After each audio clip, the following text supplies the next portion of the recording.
अध्यक्ष महोदय, सम्मानित मंच एवं सभी श्रोतागणों को मेरा नमस्कार। मेरा नाम चौधरी अर्चना है। मैं एकलव्य मॉडल रेजिडेंशियल स्कूल खोड़दा की छात्रा मुझे दिए गए विषय पर अपना वक्तव्य प्रस्तुत करने हेतु इस सभा में उपस्थित हूँ। मेरा विषय है स्वच्छता की महत्ता। मन में रखो एक ही सपना, स्वच्छ बनाना है भारत अपना। स्वच्छता भक्ति के समान है, जिसका अर्थ है स्वच्छता से ईश्वरत्व या अच्छाई का मार्ग प्रशस्त होता है। उचित स्वच्छता के अभ्यास के माध्यम से हम खुद को शारीरिक और मानसिक रूप से स्वस्थ रख सकते हैं। वास्तव में वो हमें अच्छा सभ्य और स्वस्थ इंसान बनाने में मदद करता है। स्वच्छता शारीरिक, मानसिक और सामाजिक रूप से अच्छा होने का एहसास दिलाती है और अच्छे व्यक्तित्व और दूसरों पर अच्छा प्रभाव डालने में मदद करती है। एक व्यक्ति उसके स्वच्छ कपड़े और उस व्यक्ति की स्वच्छता बनाए रखने के माध्यम से उसका साफ चरित्र दिखाती है। साफ चरित्र वाले लोग अपने जीवन में नैतिक और धार्मिक बन जाते हैं। हम हमारे शरीर, मन और आत्मा को स्वच्छ रखेंगे तो हमारे जीवन में अच्छे चरित्र का जन्म होगा। स्वच्छता भक्ति के समान है। यहाँ एक सबसे प्रसिद्ध कहावत है जो हमें बताती है कि स्वच्छता का अभ्यास करना एक बहुत अच्छी आदत है। हमारे शरीर, मन और आत्मा को स्वच्छ और शांतिपूर्ण रखने से हम हमारे जीवन के हर क्षेत्र में सफल हो सकते हैं। स्वच्छता बनाए रखने से हम रोगों और अस्वास्थ्य के सामाजिक व मानसिक आंतरिक असुरक्षा से खुद को बचा सकते हैं। हमारी दिनचर्या में स्वच्छता को शामिल करना बहुत सरल है। हमें स्वच्छता से कभी समझौता नहीं करना चाहिए। स्वच्छता सभी की जिम्मेदारी है। उन्हें अपने और अपने आसपास की स्वच्छता को बनाए रखना बहुत आवश्यक है। एक स्वच्छ शरीर हमें स्वस्थ रख सकता है और डॉक्टरों से दूर रखता है। इस प्रकार चिकित्सा खर्च और समय की हानि नहीं होती।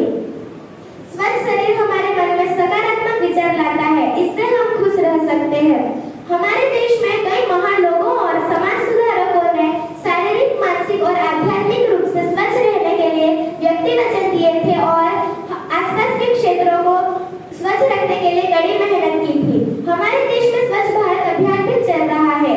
स्वच्छ भारत अभियान भारत सरकार द्वारा चलाए जाने वाला एक राष्ट्रीय व्यापी अभियान है जो नरेंद्र मोदी जी ने महात्मा गांधी जी के 145वें जन्मदिन पर यानी 2 अक्टूबर 2014 को शुरू किया था। स्वच्छ भारत अभियान भारत में सफाई के उद्देश्य को पूरा करने के लिए किया गया था।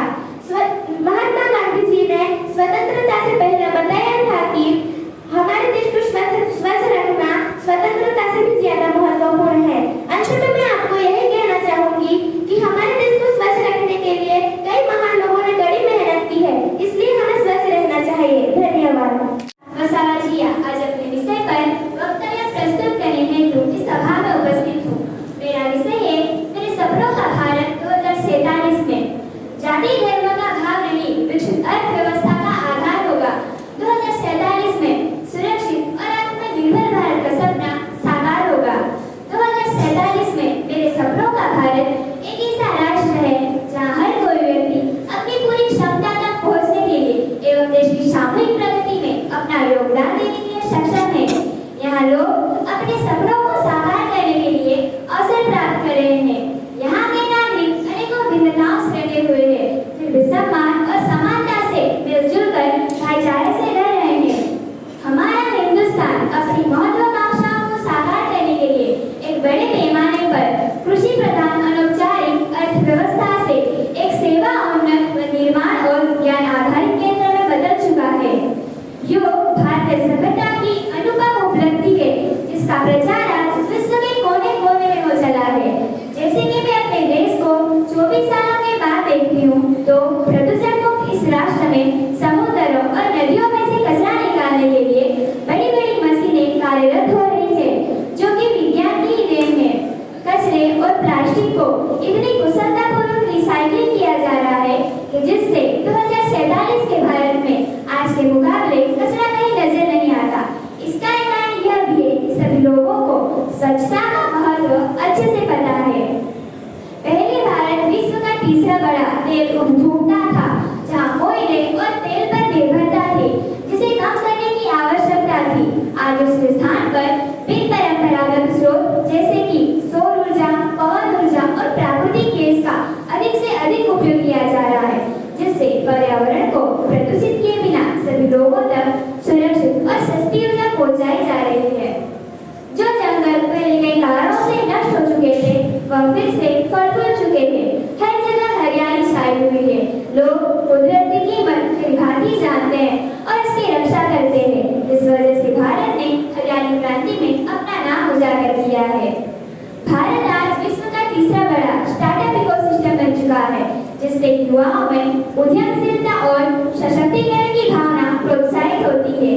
पिछले कई सालों में सरकार द्वारा पीएम योजना, प्रधानमंत्री जन आवास योजना, युवा स्वावलंबन योजना, फिट इंडिया अभियान, स्वच्छता अभियान जैसे कई सारे अभियान और योजनाएं शुरू की गई थी, जिनका फल आज 2047 के भारत में नजर आता है।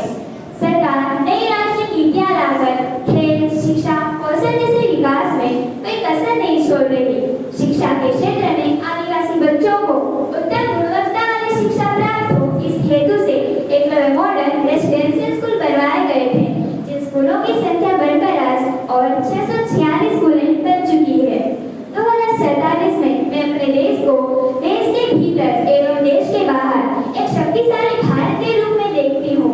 लोग अपनी संस्कृति से जुड़े हुए हैं और अपने संविधान का भी आदर और पालन करते हैं। भारत ने विज्ञान के क्षेत्र में ऊंची सिद्धि प्राप्त की है। दूसरे शब्दों में भारत डिजिटल तकनीकों के विभिन्न अनुप्रयोगों से चमत्कारी विकास और विस्तार के दौर से गुजर रहा है। 2047 में भारत जब अपनी स्वतंत्रता की 100वीं वर्षगांठ मना रहा है, तब देश के नागरिक उसे विकसित देश बनाने के लिए अपनी महत्वपूर्ण भूमिका अदा कर रहे हैं। यह भारत विश्व का तीसरा बड़ा अर्थव्यवस्था बनकर खड़ा है। मैं इसी प्रकार अपने देश को उच्च स्थान पर विराजमान देखना चाहती हूँ।